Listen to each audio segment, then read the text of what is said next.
का कोणी लाईव्ह?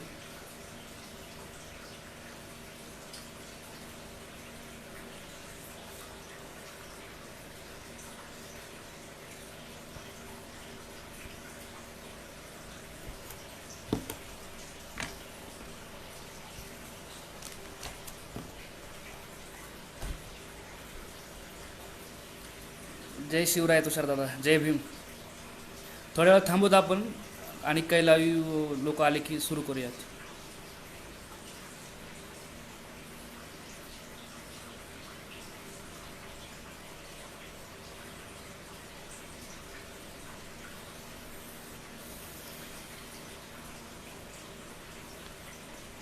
तुषारजी, माझा आवाज येतो तुम्हाला?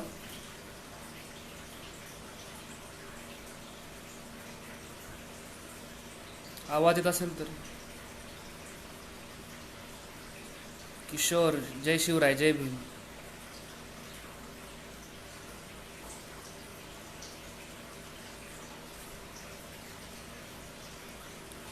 तुषारजी, चालू करायच्या वेळेस मला सांगा, आपण चालू करूयात मग लगेच.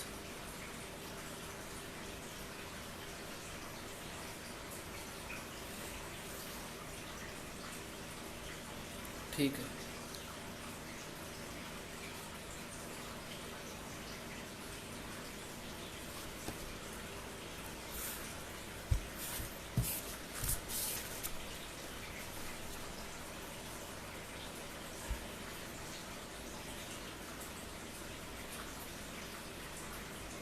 थोड्या वेळ थांबूत आपण. आणखी काही लाईव्ह आले तर चालू करूयात आपण.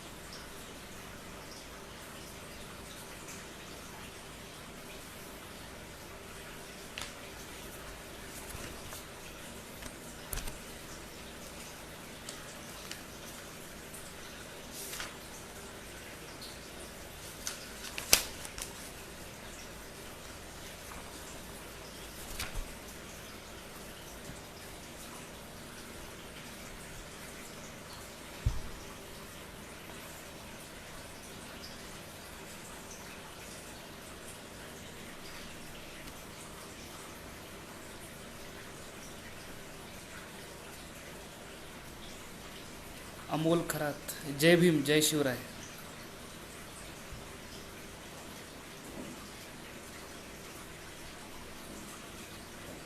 माझ्या मते आपण चालू करूयात. तुषारजी,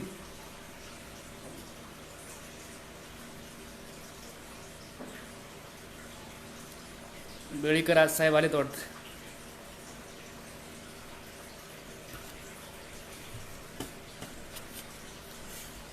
संदीप कोकाटे, जय जय जाऊ.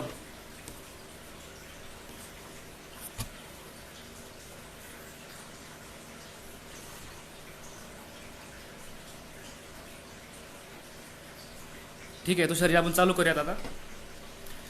तर सर्वांना पहिल्यांदा जय जय जाऊ, जय शिवराय, जय भीम. पहिले मी माझा परिचय करून देतो. माझं नाव सुशांत संजय उदावंत, राहणार बीडचा आहे मी. आज सत्यशोधक विद्यार्थी संघटना या पेजच्या माध्यमातून छत्रपती संभाजी महाराजांच्या आयुष्यावर, चरित्रावर थोडा आपल्याशी चर्चा व्हावी या उद्दिष्टानं मी आलेलो आहे. तरी मी काय इतिहासाचा विद्यार्थी नाही आहे किंवा समाजशास्त्राचा नाही आहे किंवा कुठल्याही भाषा विषयाचा विद्यार्थी नाही आहे. मी एक फार्मसीचा विद्यार्थी आहे. पण एकंदरीत माझा लहानपणापासून म्हणा किंवा अलीकडील काही वर्षामध्ये छत्रपती संभाजी महाराजांच्या चरित्रावर अभ्यास झालेला आहे. त्या दृष्टीनं मी तुमच्याशी काही चर्चा करेल. आपले काही प्रश्न असतील तर त्या प्रश्नांची उत्तरं देण्याचा प्रयत्न करेल.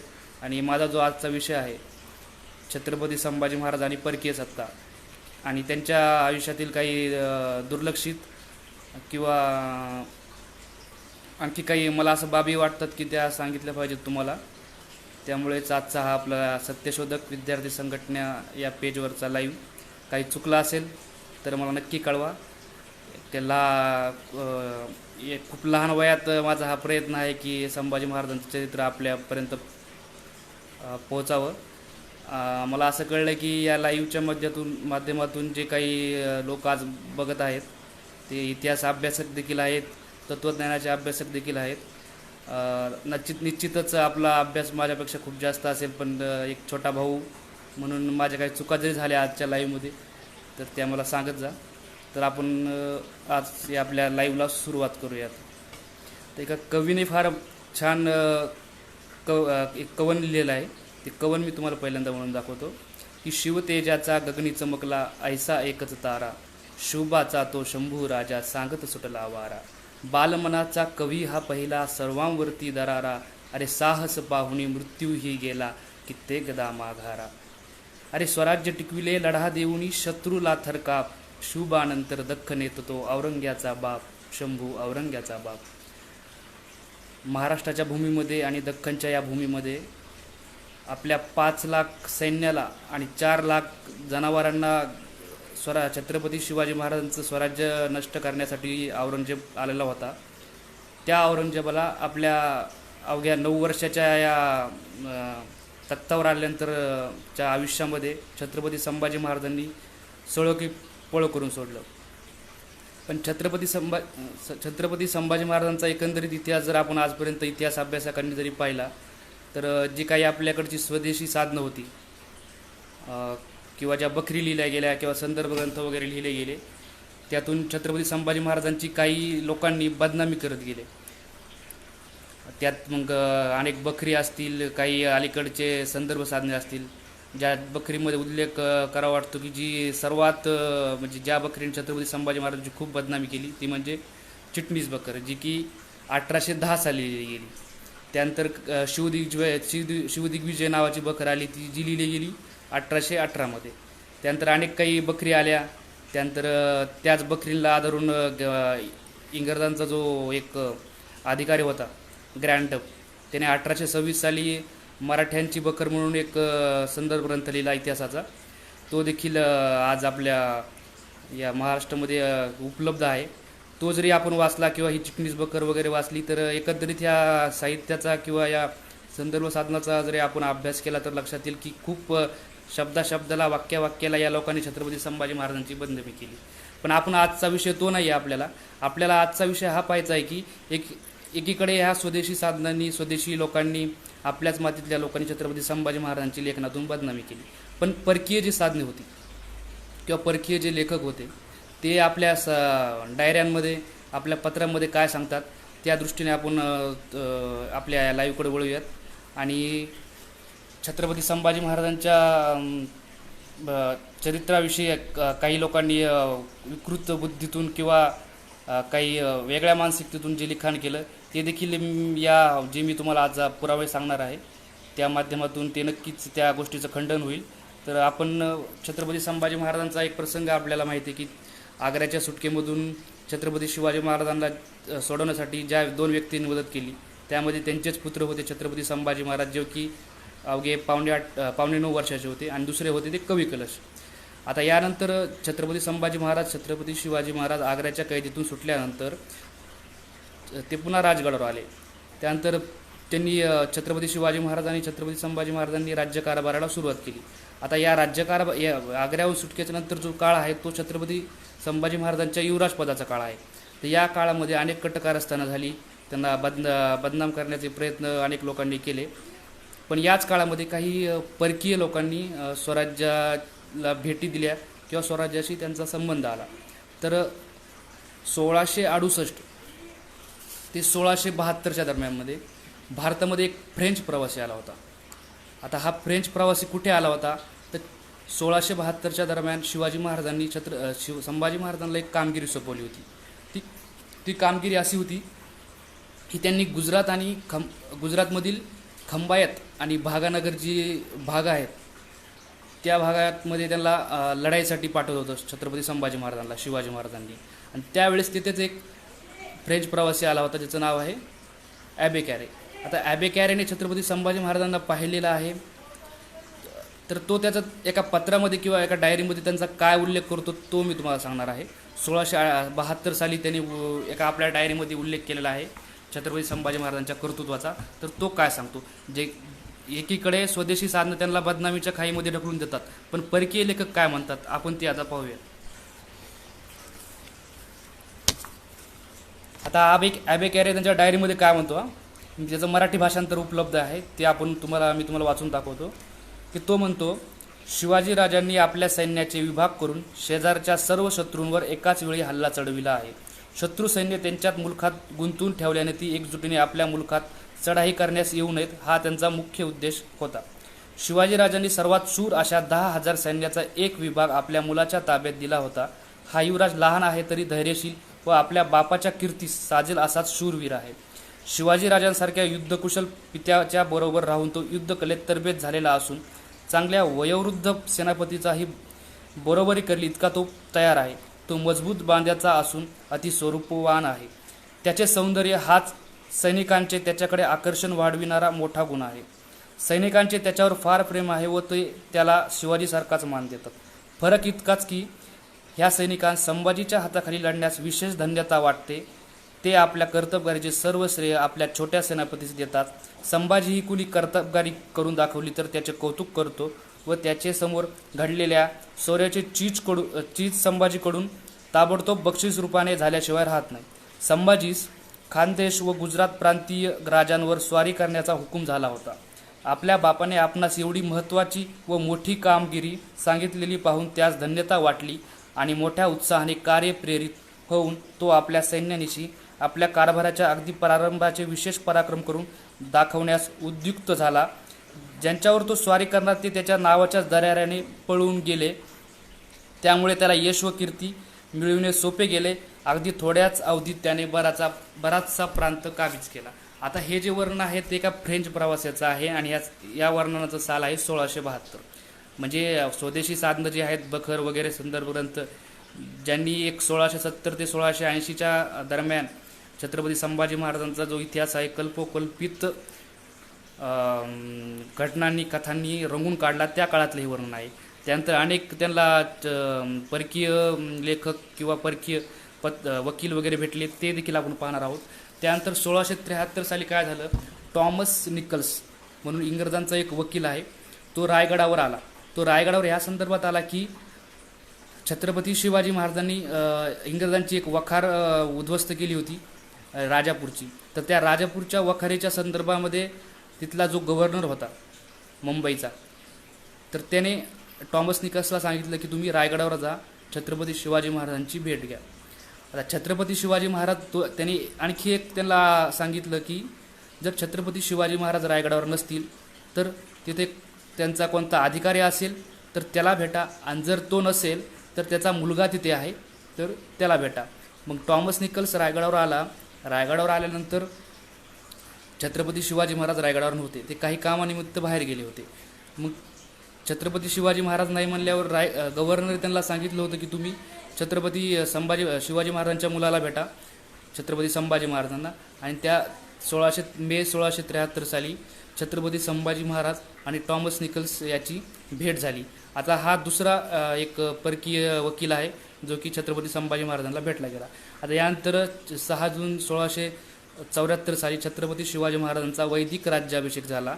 या वैदिक राज्याभिषेकाच्या वेळेस हेनरी ऑक्झिंडन नावाचा जो इंग्रज वकील होता तो देखील छत्रपती संभाजी महाराजांना भेटला या राज्याभिषेकाच्या काळामध्ये. त्याने देखील छत्रपती संभाजी महाराजांविषयी त्याच्या डायरीमध्ये फार छान लिहिलेलं आहे. ते तर वाचून दाखवणार नाही, पण तुम्ही नंतर संदर्भ ग्रंथामध्ये ते पहा. त्यानंतर सप्टेंबर 1675 साली पुन्हा एक सॅम्युअल ऑस्टिन नावाचा इंग्रज वकील छत्रपती संभाजी महाराजांना भेटला. तो रायगडावर आला होता. त्यावेळेस त्याची एक बोलणी अशी होती की छत्रपती शिवाजी महाराजांनी राजापूरची जी वखार उद्ध्वस्त केली होती तर तो त्याची भरपाई मागण्यासाठी आला होता. हा देखील छत्रपती संभाजी महाराजांना भेटला. यानंतर 1673 साली 1673च्या दरम्यान एक जॉन फ्रायर म्हणून डॉक्टर आला होता, जो की इंग्रजांचा डॉक्टर होता. त्याने देखील छत्रपती संभाजी महाराजांविषयी त्याच्या एका डायरीमध्ये फार छान लिहिलेलं आहे. तर तो काय म्हणतो तर ते आपण थोडक्यात पाहूयात. तर 1675च्या दरम्यान तो म्हणतो की मध्यंतरीच्या काळात आदिलशहातील सरदारांच्या बेबनावाचा फायदा घेऊन मन मानेल तिकडे शिवाजीराजांचे सैन्य दौड करीत आहे. त्याच्या सैन्यातील संभाजीच्या नेतृत्वाखाली तुकडी थेट गोवळकोंडा राज्यातल्या भागानगरपर्यंत गेली आणि दुसरी तुकडी गोव्याजवळील फोंड्याच्या कोटावर चालून गेली. शिवाजीराजाच्या मुलाने शिवाजीराजाच्या मुलाने भागानगरमधील काही भाग लुटला व शहरात जाळपोळ केली.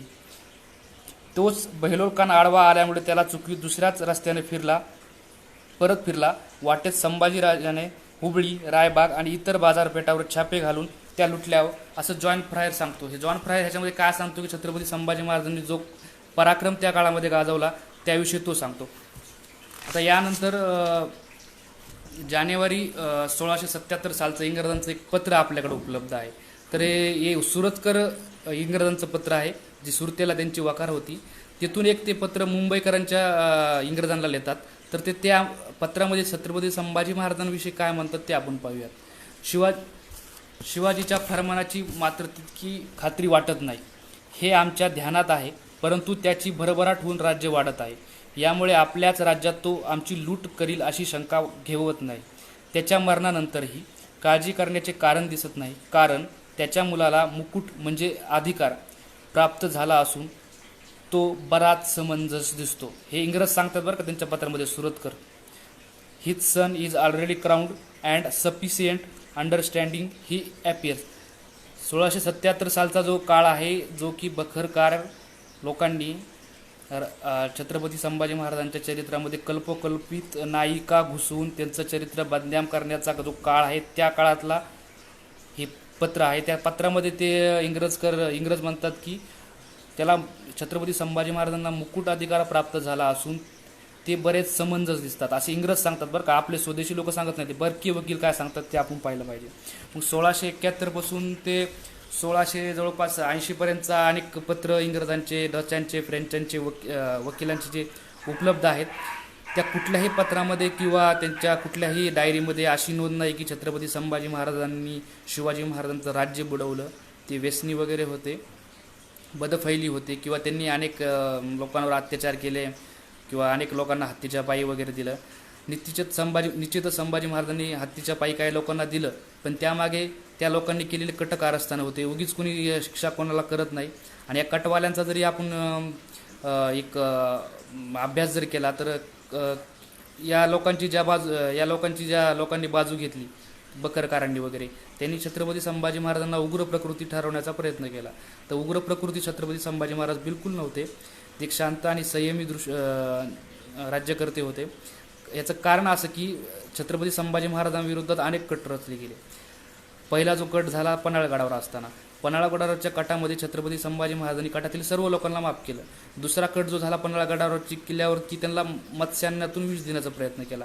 हा देखील कट छत्रपती संभाजी महाराजांच्या लक्षात आला, पण त्यांनी कटमधील जे लोक होते त्या सर्वांना माफी दिली.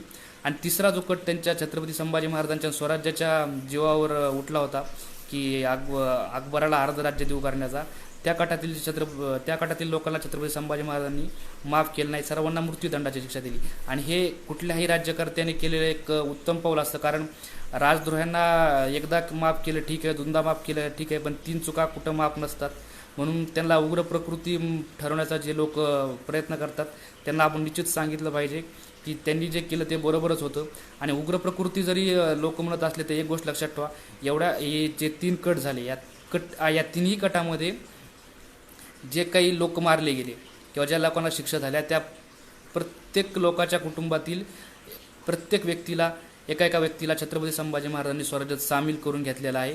त्यांच्या परिवाराला अत्यंत प्रेमाने वागवलेला आहे. एवढंच काय की तिसरा जो कट होता की अर्ध राज्य अकबराला देण्याचा आणि छत्रपती संभाजी महाराजांना पदच्युत करून किंवा मारून राजाराम राजांना गादीवर बसवण्याचा, या कटामध्ये हा कट जो ज्या व्यक्तीमुळे फसला किंवा ज्याच्या पत्रामुळे उघडकीस आला तो बाळाजी आवजी चिटणीस. या बाळाजी आवजी चिटणीसांचा मुलगा होता खंडोबळलाल.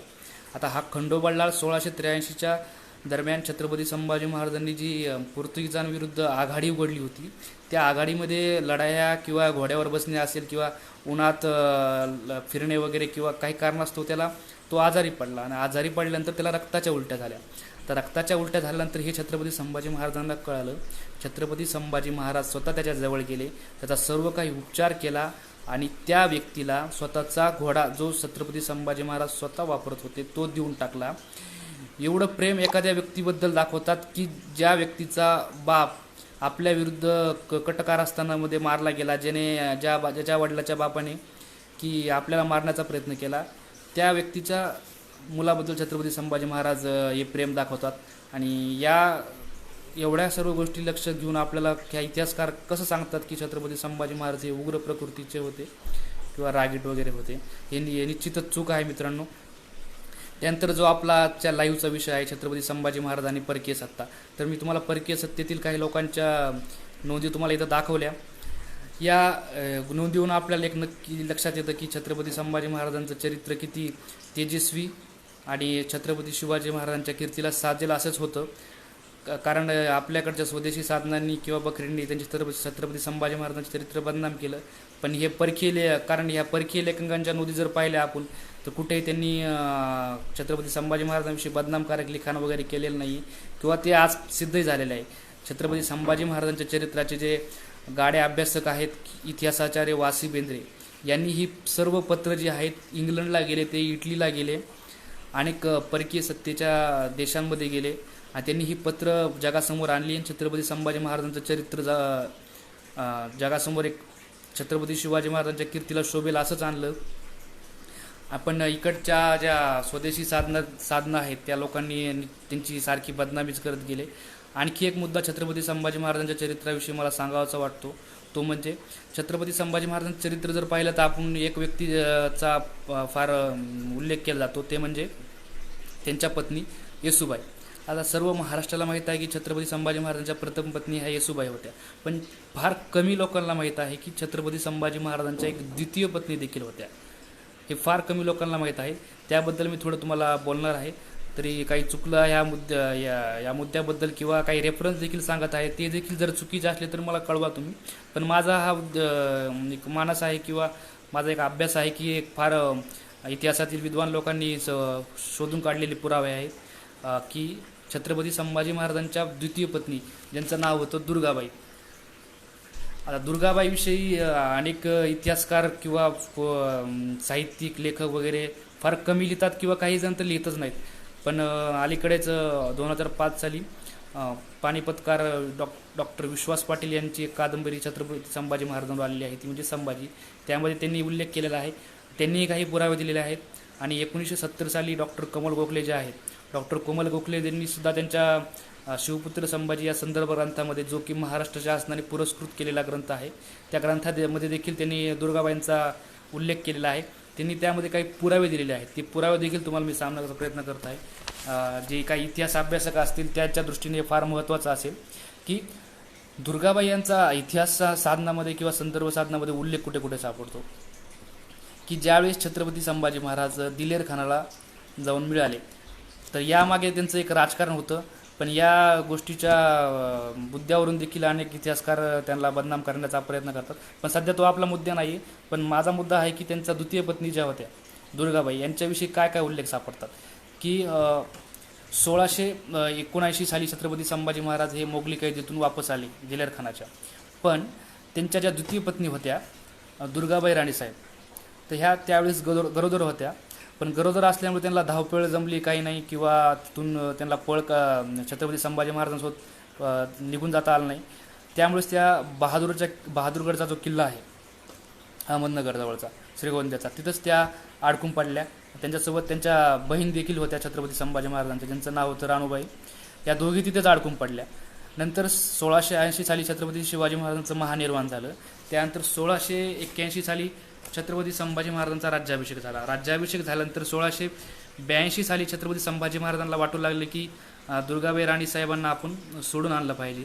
म्हणून त्यांनी हंबीरराव मोहिते, ते जे सरसेनापती होते त्या काळातले आपल्या स्वराज्याचे, हंबीरराव मोहिते आणि गिरजोजी यादव हे फार नाव उल्लेखानं मला इथं घ्यावं वाटतं, कारण मी त्या व्यक्तीविषयी थोड्या वेळाने बोललेच. पण छत्रपती संभाजी महाराजांच्या पत्नीविषयी आपण सध्या माहिती जाणून घेऊया की त्यावेळेस 1682 साली 20 ते 22 हजारांच्या फौजा घेऊन 1682 साली 4 ते 5 वेळेस हंबीरराव मोहिते आणि गिरजोजी यादव जे आहेत त्यांनी या अहमदनगरच्या किल्ल्यावर हल्ले केलेले आहेत दुर्गाबाईंना सोडवण्यासाठी. पण साधा उल्लेख देखील इतिहासकार या गोष्टीचा करत नाहीत. आता हा झाला पहिला पुरावा की दुर्गाबाई यांचा. दुसरा पुरावा असा मिळतो की 1716 साली आपले शिवाजी विद्यापीठ जे आहे कोल्हापूरचे, तेथील त्याने एक प्रकाशित केलेला एक ताराबाईकालीन पत्रसार संग्रह आहे. त्या पत्रसार संग्रहामध्ये या गिरजोजी यादव जे आहेत, हे यादव घराणं जे आहे, या यादव घराण्यामधील अनेक पत्र त्या पुस्तकामध्ये, त्या संदर्भ ग्रंथामध्ये समाविष्ट केले आहेत. त्यातील एक पत्र आहे, त्या पत्रामध्ये, यादवकालीन पत्रामध्ये एक उल्लेख आपल्याला सापडतो, तो म्हणजे मातोश्री दुर्गाबाई. हे 1716 सालचं पत्र आहे. निश्चित जे अभ्यासक असतील त्यांनी लक्ष राहू द्या. 1716 सालचं हे पत्र आहे. त्या पत्रामध्ये मातोश्री दुर्गाबाई म्हणून उल्लेख आहे. हा झाला दुसरा पुरावा. तर तिसरा पुरावा असा आहे की जे काही मोगली इतिहासकार आहेत, म्हणजे याच्यामध्ये काफी खान असेल किंवा भीमसेन सक्सेना असेल, तर यांनी देखील आपल्या संदर्भ साधनामध्ये या गोष्टीचा उल्लेख केला आहे. हा झाला चौथा पुरावा. यानंतर जयपूरला बघा एक त्या काळामध्ये, औरंगजेबाच्या काळामध्ये एक अखबार निघत होतं, वृत्तपत्र, की त्या काळात ज्या काही घटना भारतामध्ये घडत होत्या त्या लिहत होते त्या ठिकाणी. तर त्या ठिकाणी त्या अखबार म्हणून त्याला एक, त्या अखबारांचा एक संच केला आणि त्याला नाव दिलं अखबार ई दरबार ई मुअल्ला. तर या संदर्भ ग्रंथामध्ये किंवा या वृत्तपत्रांच्या संचामध्ये या गोष्टीचा उल्लेख आहे की हंबीरराव मोहिते, छत्रपती संभाजी महाराज सरसेनापती गिरजोजी यादव हे जे काय आहेत, यांनी अहमदनगरच्या किल्ल्यावर हल्ले केलेले आहेत त्यांच्या पत्नींना सोडवण्यासाठी. तर हा एक फार महत्त्वाचा उल्लेख इथं करावा वाटतो की चंद्रप्रभा ग्रंथाचा, की हा देखील खूप मोठा पुरावा आहे आपल्याकडे. आणि आणखी एक दुसरा पुरावा जो आढळतो तो 1719 सालचा. आता 1707 साली औरंगजेबाच्या मृत्यूनंतर छत्रपती संभाजी महाराजांच्या पुत्राला, म्हणजे छत्रपती शाहू महाराजांना औरंगजेबाच्या लोकांनी सोडून दिलं. मोगली अधिकाऱ्यांनी त्या काळाच्या सोडून दिलं. पण छत्रपती शिवाजी महाराज, छत्रपती संभाजी महाराजांच्या परिवारातील जे लोक होते, राजकीय परिवारातील जे लोक होते, त्यांना कुणालाही सोडलं नव्हतं. छत्रपती संभाजी महाराजांच्या मृत्यूनंतर च्या ह्या गोष्टी आहेत, लक्षात असू द्या. यानंतर औरंगजेबाच्या अधिकाऱ्यांनी किंवा मोगली लोकांनी काय केलं, या राजपरिवारातील लोकांना ते दिल्लीला घेऊन गेले. मग 1607 साली शाहू महाराजांना सोडल्यानंतर आपण थेट 1719 साली येऊया. 1719 साली काय झालं की या गोष्टीवरून मराठ्यामध्ये आणि मोगलांमध्ये युद्ध झालं. निश्चितच या युद्धामध्ये मोगल हारले आणि त्यांना मराठ्यांशी किंवा त्या काळातले जे पेशवे होते बाळाजी विश्वनाथ यांच्याशी एक तह करावा लागला. या तहानुसार पेशवे बाळाजी विश्वनाथ जे होते त्यांनी काही अटी घातल्या मोगलांना. आणि त्या अटीमध्ये या पहिली अट अशी होती की तुम्ही सर्व जे काही आमचे राजकीय परिवारातील लोक आहेत त्यांना सोडलं पाहिजे. तर त्यांनी काही लोकांची यादी पाठवली मोगलांकडे. तर त्या यादीमध्ये 3ऱ्या नंबरला जे नाव होतं ना, तर ते मातोश्री दुर्गाबाई यांचं होतं. हे झाले 5 ते 6 पुरावे. एवढे सबळ पुरावे असून देखील महाराष्ट्रातील किंवा भारतातील इतिहासकार, लेखक, साहित्यिक कुठेही दुर्गाबाईंचा साधा उल्लेख देखील करत नाही. ही फार दुर्दैवाची गोष्ट आहे मित्रांनो. कारण मातोश्री दुर्गाबाईंचा खूप मोठा त्याग आहे स्वराज्याच्या या लढाईमध्ये. कारण 1679 ते 1719 जवळजवळ 40 वर्ष या मोगली कैदेत फक्त स्वराज्यासाठी राहिलेल्या आहेत. फक्त आणि फक्त स्वराज्यासाठी. त्या एकट्याच नव्हत्या, त्यांच्याबरोबर त्यांच्या छत्रपती संभाजी महाराजांच्या बहीण ज्या होत्या राणूअक्का, त्या देखील होत्या. आणि त्यांना जी मुलगी झाली 1679 साली कमळजा म्हणून, ती देखील मोगली कैदेतच राहिली गेली. जवळजवळ 40 वर्ष ह्या मातोश्री मोगली कैदेत स्वराज्यासाठी राहिल्या. एवढा मोठा त्याग असून देखील इतिहासकार साधा उल्लेख देखील करत नाहीत. ही फार दुर्दैवाची गोष्ट आहे मित्रांनो. आणि सांगता तुम्हाला मी एका व्यक्तीचा उल्लेख इथे करून दिला की गिरजोजी यादव. मी फार इमानी सेवक म्हणेल छत्रपती संभाजी महाराजांचा. कारण हा व्यक्तीविषयी मला थोडं सांगायचं आहे. कारण त्या काळामध्ये अनेक वतनदार, अनेक देशमुख जे असतील किंवा अनेक लोक मोगलांना फितूर होत होते स्वराज्यासाठी किंवा वतनासाठी. पण गिरजोजी यादव हा मी म्हणलेला इतिहासातला पहिला व्यक्ती असेल की छत्रपती संभाजी महाराजांकडे तो आग्रह धरतोय की मला तुम्ही वतन द्या. पण या वतनासाठी तो मोगलांना फितूर झाला नाही. तो शेवटपर्यंत एकनिष्ठ राहिला. एकनिष्ठ कसा राहिला याची एक उल्लेख तुम्हाला सांगितला की 1682 साली त्यांनी दुर्गाबाई मातोश्रींना अहमदनगरच्या किल्ल्यावरून सोडवण्याचा प्रयत्न केला. आणि 1689ला म्हणजे जो शेवटला खटला झाला संगमेश्वरला, अर्जुजी यादव आणि गिरजोजी यादव या दोघांमध्येच, की छत्रपती संभाजी महाराजांकडे त्यांनी वतनाचा हट्ट केला. पण छत्रपती संभाजी महाराजांचा किंवा छत्रपती शिवाजी महाराजांचा एक नियमच होता स्वराज्यामध्ये की वतन कुणालाही मिळणार नाही. हा खटला झाला मित्रांनो, तेथून ते निघून गेले. पण 1689 साली हे निघून रायगडावर गेले. तर रायगडावर छत्रपती संभाजी महाराजांच्या मृत्यूनंतर जुल्फिकार खानाचा 25 मार्चला वेढा पडला. जवळजवळ नोव्हेंबर महिन्यापर्यंत हा वेढा चालूच होता. आता ह्या वेड्यामध्ये येसूबाई राणीसाहेबांनी असं ठरवलं की आपण मोगली कैदेत जायचं आणि राजाराम राजांना प्रतापगडाकडे पाठवून द्यायचं किंवा पन्हाळा किल्ल्याकडे पाठवून द्यायचं. पण या दरम्यान काय झालं, आपण जरी मोगली कैदेत जरी सापडून द्यायचं असं ठरवलं असलं तरी अनेक इतिहास संदर्भ साधनामध्ये असा उल्लेख आहे की त्या काळातील रायगडावर जे छत्रपती शिवाजी महाराजांच्या असतील किंवा छत्रपती संभाजी महाराजांच्या असतील किंवा राजपरिवारातील व्यक्तींच्या ज्या मौल्यवान वस्तू होत्या त्या कुठे गेल्या किंवा त्या वस्तूंचं काय झालं, अनेक इतिहासकार त्याविषयी संशोधन करतात. तर त्याविषयी असा एक आपल्याला संदर्भ मिळतो की गिरजोजी यादव जे आहेत, गिरजोजी यादवनी त्या काळामध्ये रायगडावरून ज्या छत्रपती शिवाजी महाराजांच्या वापरातील वस्तू होत्या त्यातील मग त्यांची तलवार देखील असेल की अनेक त्यानंतर महाराष्ट्रामध्ये बरंच राजकारण झालं काही अलीकडच्या वर्षामध्ये छत्रपती शिवाजी महाराजांच्या तलवारीवरून. ही तलवार असेल किंवा अनेक काही वस्तू असतील जसं की छत्रपती शिवाजी महाराजांच्या वापरातील नित्य जो बाण असेल, बाण म्हणजे एक शिवलिंग आहे जो की छत्रपती शिवाजी महाराज नित्यपूजेमध्ये वापरत होते, तो बाण असेल किंवा अनेक काही मौल्यवान वस्तू असतील किंवा काही त्या काळातले डॉक्युमेंट असतील ते गिरजोजी यादवने रायगडावरून प्रतापगडला गेल्यानंतर राजाराम राजांना तिथे मोगलांनी वेढा पाडला किल्ल्याला. तिथून देखील त्यांना पन्हाळ्यावर जावं लागलं. पन्हाळ्यावरून त्यानंतर मग जिंजीपर्यंत प्रवास करावा लागला. मग हे जेव्हा गिरजोजी यादव यांना कळलं तेव्हा ते रायगडावरून निघले ह्या वस्तू घेऊन. नोव्हेंबरच्या महिन्यामध्येचा काळ आहे बरं का. आणि त्यानंतर ते जिंजीपर्यंत ह्या वस्तू सर्व ज्या होत्या मौल्यवान वस्तू त्या नेण्याचा त्यांनी प्रयत्न केला आणि त्या पोहोचवल्या देखील राजाराम राजांपर्यंत. आणि या जाता वेळेस किंवा त्यांना अनेक मोगलांशी सामना करावा लागला. ते एवढं होऊन देखील ते शेवटपर्यंत स्वराज्याशी एकनिष्ठ राहिले. पण वतनासाठी ते मोगलांना फितूर झालेले नाही आहेत. ही गोष्ट फार मला महत्त्वाची सांगायची आहे की फार लोक त्या काळामध्ये जवळचे लोक त्यांना फितूर होऊन गेले. पण गिरजोजी यादव काही गेले नाहीत. ते छत्रपती शिवाजी महाराजांच्या परिवाराशी शेवटपर्यंत एकनिष्ठ राहिले. आणि छत्रपती राजाराम राजांनी त्यांना वतन देण्याचा प्रयत्न देखील केला होता, पण 1700 साली त्यांचाही देखील दुर्दैवी मृत्यू झाला. तर अशा काही गोष्टी आहेत मित्रांनो मी ज्या की तुम्हाला सांगण्याचा प्रयत्न केला माझ्या अभ्यासातून. यातील काही चुकीचं जरी असेल तर मला कळवण्याचा प्रयत्न करा. माझ्या अभ्यासाच्या दृष्टीने जे मला सापडले ते तुम्हाला मांडण्याचा प्रयत्न करतोय.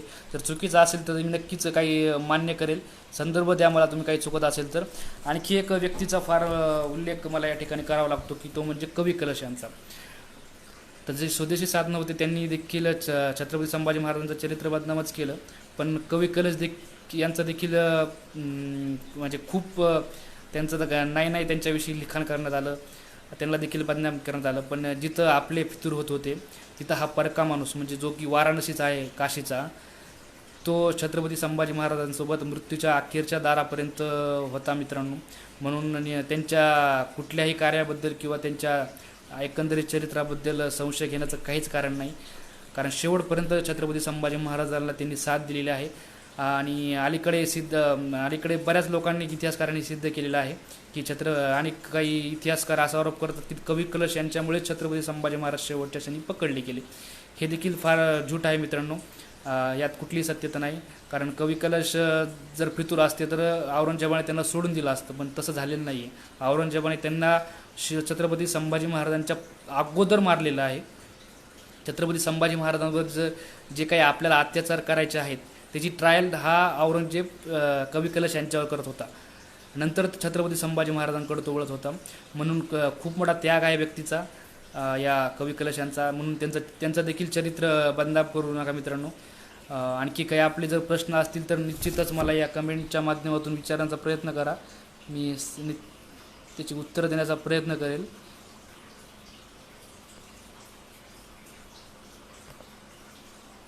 अतुलजी जय भीम, इन्कलाब जिंदाबाद. श्रीमंत राऊत जय भीम.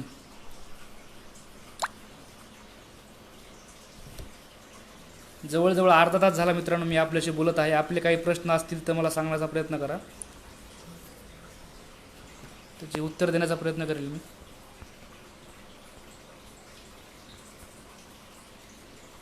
सोमनाथ गोडसे जय जिजाऊ.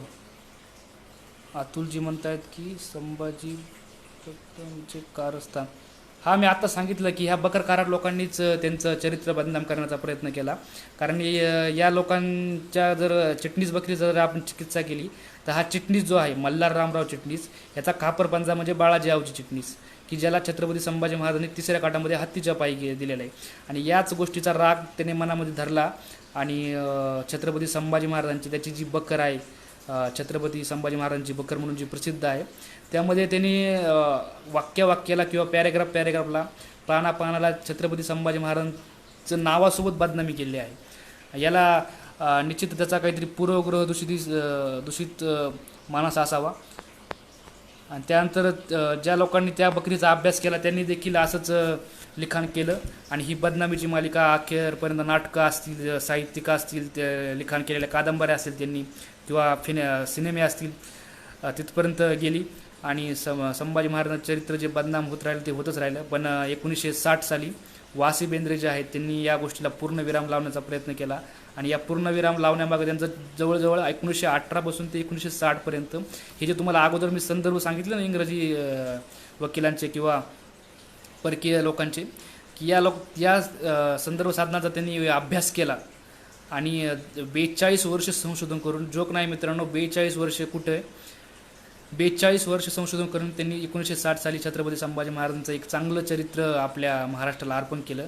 आणि हे चरित्र निर्माण करताना त्यांना काही आर्थिक अडचणी देखील आल्या, पण महाराष्ट्राचे तत्कालीन मुख्यमंत्री यशवंतरावजी चव्हाण यांनी त्यांना त्या काळामध्ये 5,000 रुपयाची मदत केली आणि त्यांनी हे चरित्र प्रकाशित केलं. त्यानंतर डॉक्टर कमल गोखले आहेत, ज्यांनी 1970 साली छत्रपती संभाजी महाराजांच्या चरित्रावर PhD केली. आणि एक स्त्री मित्रांनो, त्या 1950-60च्या दशकामध्ये त्यांनी छत्रपती संभाजी महाराजांच्या चरित्रावर लिखाण केलं आणि एक चांगलं महाराष्ट्र शासनाने पुरस्कृत केलं चरित्र दिलेलं आहे मित्रांनो. अलीकडेच त्यांना त्यांच्या या संदर्भ ग्रंथाला महाराष्ट्र शासनाचा पुरस्कार देखील प्राप्त झालेला आहे. त्यानंतर डॉक्टर जयसिंगराव पवार सर आहेत कोल्हापूरचे, त्यांनी देखील छत्रपती संभाजी स्मारक ग्रंथ प्रकाशित केला. त्यामध्ये देखील त्यांनी अनेक गोष्टींचा उल्लेख केलेला आहे. छत्रपती संभाजी महाराजांच्या अनेक व्यक्तींचे लिखाणं त्या ग्रंथामध्ये समाविष्ट आहेत. किंवा त्यानंतर 1990 साली कॉम्रेड शरद पाटलांचं पुस्तक आलेलं आहे, शिवाजीच्या हिंदवी स्वराज्याचे शत्रुकोण. त्या पुस्तकात देखील अनेक गोष्टींचा त्यांनी एक योग्य अर्थ लावलेला असं मला वाटतं. कारण मी ते वाचल्यानंतर मला लक्षात आलं की ज्या गोष्टींचा इतिहासकारांनी चुकीचा अर्थ लावला त्या काळामध्ये, त्यांनी योग्य तो अर्थ लावून एक चांगलं चरित्र देण्याचा प्रयत्न केला आपल्यासमोर. त्यानंतर अलीकडेच विश्वास पाटील असतील किंवा श्रीमंत कोकाटे सर आहेत, अशोक राणा सर आहेत आणि बरेच काही लेखक आहेत, जसं सदाशिव शिवदे आहेत, त्यांनी देखील छान लिखाण केलेलं आहे. या बाबतीत तुम्ही नक्कीच ते वाचा. काही प्रश्न असतील तर विचारू शकता.